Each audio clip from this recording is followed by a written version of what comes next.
Hi, everyone. I'm Mac Robar from Deadline. I'm very pleased to be here for a look at Adult Swim's Emmy-nominated adult animated sitcom Smiling Friends. With us today to discuss, we have the series' key architects, co-creators, and co-stars Zach Hadel and Michael Cusack. Zach and Michael, thank you for joining.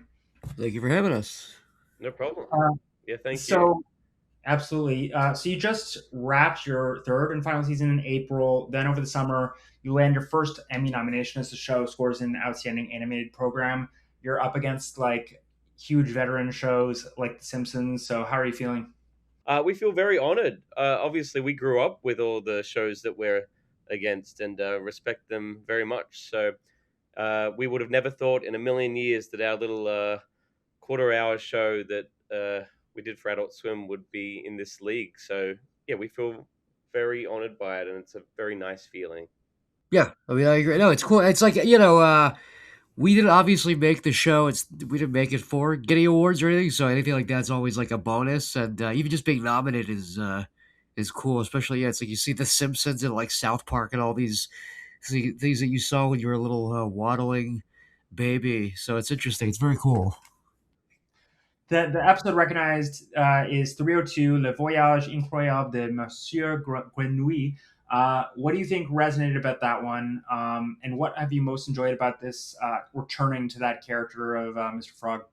We had like a tradition of on season one we introduced Mr. Frog, and that character had existed kind of almost before Pim and Charlie did. Like we were in the original brainstorming session of kind of thinking about the show. Mr. Frog was a design that Michael drew that came out really, really early. So we knew we wanted to use that character for a long time. We put him in season one, and then we had him in season two become the president. And we sort of had this from an early, early point of the show. We had this sort of rough notion of like, oh, it'd be funny to see Mr. Frog go from like completely kind of just a TV star, kind of hollowed out character, to then president, to then like ruler of the world, to then and just keep ramping that up and sort of following that as a through line.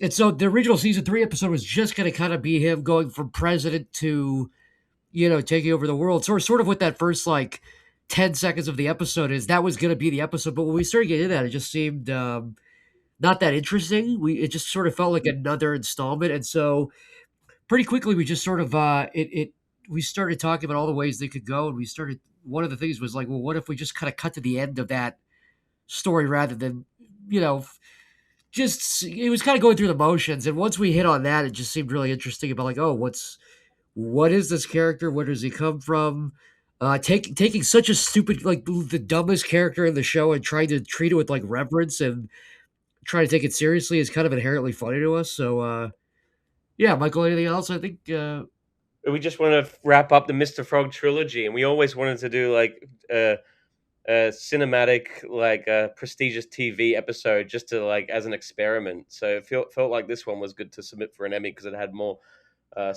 serious acting in it. So it worked out well for us. What was the initial inspiration for the character since he came into the picture so early? stress. I mean, just genuinely, like we were just Michael had we were both sharing our screens. We had Adobe Animate, uh, formerly Adobe Flash, open CS whatever open, and we were both just drawing. And he drew that character. I don't know if there's anything beyond. It was just sort of like how we need to make a show. We need to like do something, and that was just like what that was one of like the designs that came out. Literally, I think the first design, maybe one of the first designs. Well, Creed Bratton plays a really fun role. Creed Bratton plays a really fun role in this episode. So how did he come into the picture? And was he like fully painted green? He was a friend of our compositor, Creed Bratton, a wonderful actor, and we needed an old man. And our friend said, "I've got the perfect guy, Creed," and he was his friend. And he did an audition. He was so good and really fun to work with. He was painted green, fully all over the body. He had to go film a movie the next day, and apparently still had some green on him. So the green lasted many weeks. He Yeah, was yeah, awesome. that's He real. really That's real killed the green. part. Yeah. That's incredible. We'll have to look out for the next whatever the next role is where he's like slightly green. Well, not only Uh, that, apparently, I mean, I heard he told our friend who is the one that hired him. He said he went to the doctor like a month later, and the doctor was like, just doing a basic checkup, and he's like, "Why is your skin like slightly tinged green?" And he's like, "No, it's not a health problem. I just painted myself with like paint that never comes off, so it's totally fine." they wanted to do medical tests on him. Yeah, I mean, they should have. He was red with green. The Creed movie that he's green in is apparently this new A24 film called Primetime, I think. Yeah. Anyway. Oh, Okay. the Chris the Chris Hansen movie, Yeah. I just Yeah, saw it the is. trailer for Yeah. that. That was great. the That Green was Menace, the famous Green Menace. Chris Hansen stopped the Green Menace. Finally. so. Returning to Mr. Frog, like it seems like was there a focus this season on sort of like expanding with some supporting characters, Glepp and Allen and others? Yeah, I mean, you know, it's when we were doing season one, you never know if you're going to get a season two, or you never know if you're going to get beyond that. But when we were making season one, we sort of intentionally viewed it as like, well, if this is the only one we get, Pim and Charlie are kind of the main characters. Let's kind of make it. Season one's intentionally a very Pim and Charlie focused season, and you get like a little bit of the boss, and you get a little bit of Alan. You know, like the pilot episode, like little lines here and there, but when we got season two, we were like, okay, well, now we can start fleshing out Alan and Glepp. That was kind of the thought behind season two. We can start fleshing out those characters more. And I would say season three is maybe a little more balanced. To me, season three feels a little bit more like an ensemble thing where we try to balance all of them. I think Pim and Charlie are always going to be like more of the main characters, but it's a little bit of that, like trying to balance it out more. Like if I think about the Halloween episode, for example, that kind of has every character has an interesting little moment they're seeing in that one. Uh, and we also tried to like, you know, you don't ever want it to feel like your sort of side town characters are being forced in the show. But characters like DJ Spit, you know, that character, or like there's other little town characters that start kind of popping up more and more that I kind of like, where you start kind of the Springfieldization of like, oh, there's the news guy, there's, you know, whatever. So we started consciously kind of doing that a little bit. I wouldn't say it was like the focus or anything, but we definitely did try to build it out more, so you start to feel like the world's a little more lived in, because we have a tendency to kill character, like invent a good character, then kill them off immediately in the same episode. So we started trying to flesh it out a little bit more, I think, in season three. Yeah. Well, it seemed like the pipeline might have been pretty different this time around as well. Like you had launched your own company that handled some of the animation. You worked with a South Korean company, Serum Animation, and then Titmouse did the last couple, right? And also having this guy David Hootsell directing all the episodes. So could you talk about sort of differences in the process and how that worked out?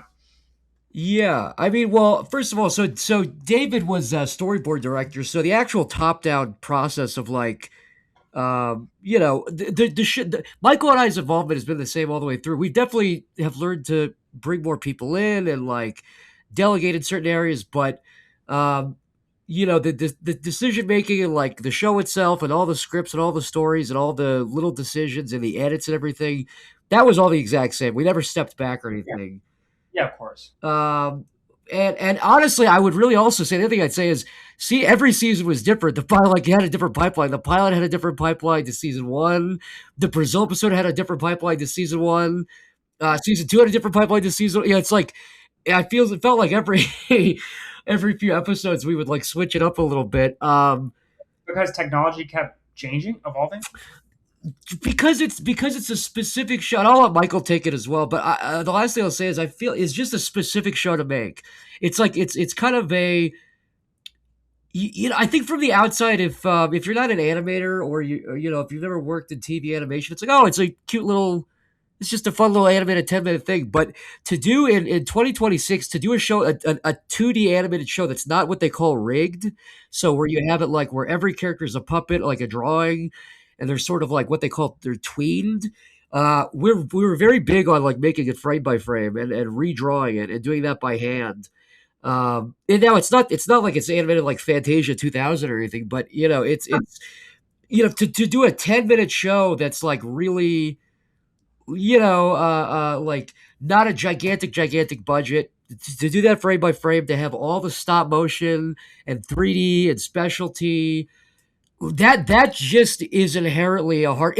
I keep saying, I've said it before, but like it's the equivalent to saying like, oh, I want to do a horror movie with like crazy like animatronics and and I want to do it for like $100,000. It's like, all right, well, just good luck with that. Like you're trying to fit a lot of stuff into a very small budget. But I mean, Michael, what do you think? How would you say the pipeline kind of changed in like the process and everything? I think it was always an evolving thing. So, like, we would always just be trying to figure out how to make the show right up until the end, and it was a miracle it got done. What was the most technically ambitious moment from this season? Honestly, this is kind of a cop out, but it's true. Okay, look, I'll give you kind of a cop out answer and a real answer. I would say the cop out answer, but it's the real one. Is just the whole season because again, you're mapping it all out. It's like, okay, we want to do a live action segment in this episode. We want to do a stop motion thing here. I don't know. I'd say that the Mother Nature episode was pretty. I'd rather there just be a lot of like, they did an amazing job, but just the the requirement between coordinating between like, all right, because when you draw something, when you animate something 2D, and if you don't like how it looks or it doesn't work, you can just redraw it. Having to coordinate between something that's like storyboarded to then you have to film it, or you have to have like an entire crew of like stop motion animators or claymation animators trying to like match the angles and stuff. Especially when you're cheating a lot at angles, like you do a lot of foreshortening, or it's like, so just sort of that. I think the thing that you'd most expect, the Creed thing, I would say, and probably the Mother Nature episode, because they're so intertwined with like a lot of they're interacting with characters, eyeline stuff, size stuff. I remember on season 2, the president is like, one of the things we had a problem with was if Pim is like up to his waist or Charlie's up to his like shoulders, is this guy a giant? Like just little things you don't think about because proportions are all different. Sure. So what are you proudest on, or what are you proudest of in the looking back in the whole run of the show now that you're done? I'm proud that I could make a show with my good friend Zach. It was like felt like an in joke for a lot of it, where it was just me and Zach making each other laugh, having fun, working with lots of cool artists. Hopefully doing some new stuff with mixed media. It just feels like it was a really fun experience, and I'm glad people enjoyed our little show. I don't know. I agree with Michael. It's like I'm most proud of just we got the thing done. It was extremely difficult to make, which I know. Again, I know that can sound ridiculous, and I don't want to whine. It's not saying it in a complaining way, like, "Oh, we had to make a cartoon." We pitched a cartoon. We wanted to make a cartoon, but we got it done. I'm proud that we got it done. We saw it through. Our team is like, I'm not just saying it to say it. Like our team really did a great job. Michael and I were in the trenches the whole time with them, and we got it done. And I'm just proud of the final product. It's like we set out to make a cartoon. We it's not it's something that like everyone has different personal tastes. You can't please everybody. So if somebody's not a fan of it, that's fine. But the only thing I would say is like I'm proud that we put 100% of what we wanted to. We put 110% of what we wanted to into it. Like we unambiguously worked hard on it and put our soul into it, and it's like a representation, an extension of us in a way. It's So amazing. Well, I was going to ask, like, are there specific learnings you took away from this project that you'll carry forward? oh yeah, I would say so. Michael and I were just talking about this like yesterday, 2 days ago. All the lessons, everything we learned from it. Just like which is one of the benefits. And I'll let you take it, Michael. But that's one of the benefits of just like stepping away from it for a little bit. Is you do get when you're in it, it's a little bit harder to kind of see the lessons because you're still kind of living through it. But yeah, I would say I think we learned a good amount from it, a lot. I learned how to love each other, how to. Well, no, seriously, I learned how to work in a team with people better, how to collaborate, and just have fun. The having fun part sounds like a joke, but genuinely, when you're doing that, like you do have to remind yourself to like that it is a cartoon. Like Yeah, that was something we kept saying. It's like it's a cartoon. If we're wanting to like die over this, it's not worth this. It's a cartoon. It's a fun cartoon that you yeah, like. You're looking, you're scrolling through TikTok and you have it in the background. That's how most people Yeah, watch it. yeah, It's cartoon extremely painstaking, I'm sure, to make. yeah. Hard to make, but ultimately trash on TikTok. So, what is next, Michael? It seemed like you've got a new show, Dad's House, at Netflix, right? Yeah, I've been working on a show called Dad's House for the last few years. It's very different to Smiling Friends, more like just an Australian sitcom, different humor. Still been a fun project. Me and Zach will always work on stuff. We're working on a little thing right now together, uh, and who knows, we could work on something big in the future again. I think that's very likely. We'll always keep doing stuff. We're just right now having a break from Smiling Friends, basically. Yeah, yeah, we're working. Keep your eyes peeled for a little. There's a little fun. We'll say small scale, kind of very stupid. I think that's the biggest word to use for that project we're working on. Very, very, very, very stupid. That's the headline. Uh, Yes. well, it's really amazing work here. It's a lot of fun, and you guys are really fun to talk to. Thank you for taking the time, and hope to have you on again soon. Everyone, please check out Smiling Friends if you have not yet. Oh yeah, thank you for having us. Appreciate it, man.